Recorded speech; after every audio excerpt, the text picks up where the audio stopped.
5 ஆண்டுகள் நிறைவு பெற்று சட்டப்பேரவையில் மாண்புமிகு முதலமைச்சரை அனைத்து கட்சி தலைவர்களும் பாராட்டியிருக்கிறார்கள். தமிழ்நாடு சட்டப்பேரவை வரலாற்றில் பாஜகவை தவிர அனைத்து சட்டமன்ற உறுப்பினர்களும், குறிப்பாக அதிமுக சட்டமன்ற உறுப்பினரும் பாராட்டி இருப்பது வரலாற்று சிறப்புக்குரியது. அதிமுக சட்டமன்ற உறுப்பினர் வாழ்த்தும் பொழுது, நாங்கள் சட்டப்பேரவையில் 5 ஆண்டுகள் நிறைவு பெற்றிருக்கிறோம்,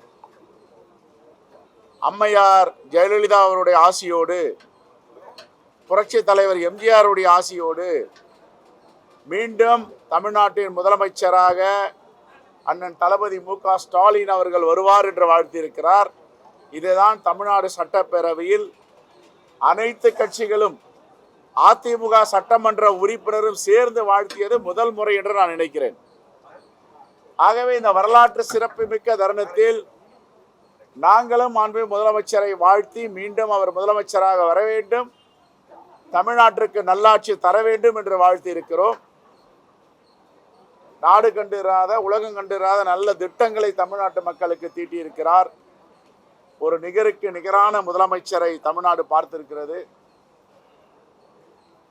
பத்திரிகையாளர்கள் தொடர்ந்து தன்னுடைய பத்திரிகை தர்மத்தை 4 தூண்களாக இந்த தேசத்தில் இருக்கின்ற 4வது தூணாக இருக்கின்ற ஜேர்னலிஸ்ட் எல்லோருக்கும் எங்களுடைய வாழ்த்துக்களையும் பாராட்டுகளையும் நன்றியும் தெரிவித்துக் கொள்கிறோம். மீண்டும் தேர்தல் முடிந்த பிறகு மே மாதம் உங்களை சந்திப்போம். மீண்டும் நல்லாட்சி ஏற்படும். காங்கிரஸ் பேரியக்கம் என்றென்றும் தமிழ்நாட்டுடைய வளர்ச்சியிலும் தமிழ்நாட்டு மக்களின் நலனிலும் அக்கறை உள்ள கட்சியாக இருக்கும். எப்படி ஜார் மன்னர்களை வீழ்த்தி ஸ்டாலின் ரஷ்யாவில் புரட்சி செய்தாரோ, அதே போன்று தமிழ்நாட்டில் மதவாத சக்திகளை, பாசிச சக்திகளை வீழ்த்தி தமிழ்நாட்டின் ஸ்டாலின் தளபதி அண்ணன் மு.க. ஸ்டாலின் அவர்கள் புரட்சி செய்வார் என்ற நம்பிக்கை தமிழ்நாட்டு மக்களுக்கு இருக்கிறது. எல்லா நலத்திட்டங்களும், சமூக நலத்திட்டங்களும் சென்றடையாத தமிழர்களே இல்லை, தமிழ்நாட்டில் வசிக்கும் இந்தியர்களே இல்லை என்ற ஒரு மிகப்பெரிய வரலாற்றை செய்து காட்டியிருக்கிறார். ஆகவே மீண்டும் இந்தியா கூட்டணி கடந்த 5 ஆண்டுகளுக்கு முன்பு இல்லாத வெற்றியை இந்த ஆண்டு மிகப்பெரிய வெற்றியை பெறும் என்று மக்கள் சாட்சி அளித்திருக்கிறார்கள். தொடர் வெற்றி, மீண்டும் வெற்றி, வலிமையான இந்த இந்தியா கூட்டணி மீண்டும் மீண்டும் வலிமை பெறுகிறது.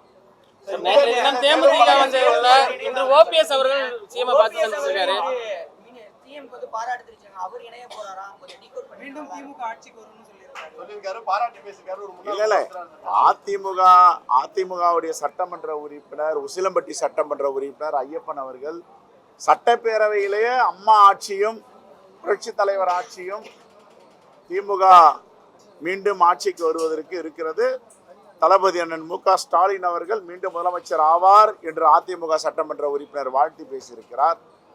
3 முறை முதலமைச்சராக இருந்த அண்ணன் ஓ.பி.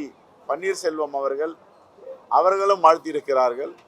இதுதான் தமிழ்நாட்டு சட்டப்பேரவை வரலாற்றில் மிகப்பெரிய திருப்புமுனை. ஜனநாயக சக்திகள் யார் வந்தாலும் வரவேற்போம். இதுல மாற்று கருத்து இருக்கு. அதை தமிழ்நாடு முதலமைச்சர் முடிவு செய்யணும். 72 நாளாவது இன்னும் காங்கிரஸ் கட்சி கூட திமுக பேச்சுவார்த்தையை தொடங்கல. ஆனா நேத்து தேமுதிக யார் சொன்னது? நாங்க பேச்சுவார்த்தை தொடங்கி 3 மாதங்கள் மேலாவது பேசிட்டே இருக்கோம். காங்கிரஸ் கட்சி தான் சொல்லுச்சு. 70 நாளா காத்திருக்கோம். அது வேற. சொன்ன காலங்கள் மாறி இப்ப பேச்சுவார்த்தை சுமூகமான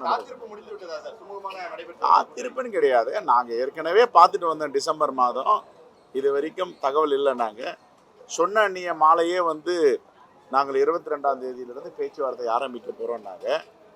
ஆகையால் இப்போ பேச்சுவார்த்தை தொடங்கும். கடந்த 2021 தேர்தலில் பிப்ரவரி 26ஆம் தேதி தான் இந்த கூட்டணிக்கான பேச்சுவார்த்தை குழு அமைக்கப்பட்டு இருக்கிறது. ஆகவே நாங்கள் களத்திற்கு செல்ல வேண்டும் என்ற அடிப்படையில் நாங்கள் கோரிக்கை வைத்திருக்கிறோம். செய்திகளை உடனுக்குடன் தெரிந்து கொள்ள கீழ்க்கண்ட கேபிள் மற்றும் டிடிஎச் நெட்வொர்க்குகளில் எம்நாடு செய்தி தொலைக்காட்சியை காணுங்கள். பாதகம் செய்பவரை கண்டால் நாம் பயம் கொள்ளலாகாது பாப்பா. மோதி மிதித்து விடு பாப்பா, அவர் முகத்தில் உமிழ்ந்து விடு பாப்பா. அண்மை செய்திகளை உடனுக்குடன் தெரிந்து கொள்ள இணைந்திருங்கள் எம்நாடு தொலைக்காட்சியுடன்.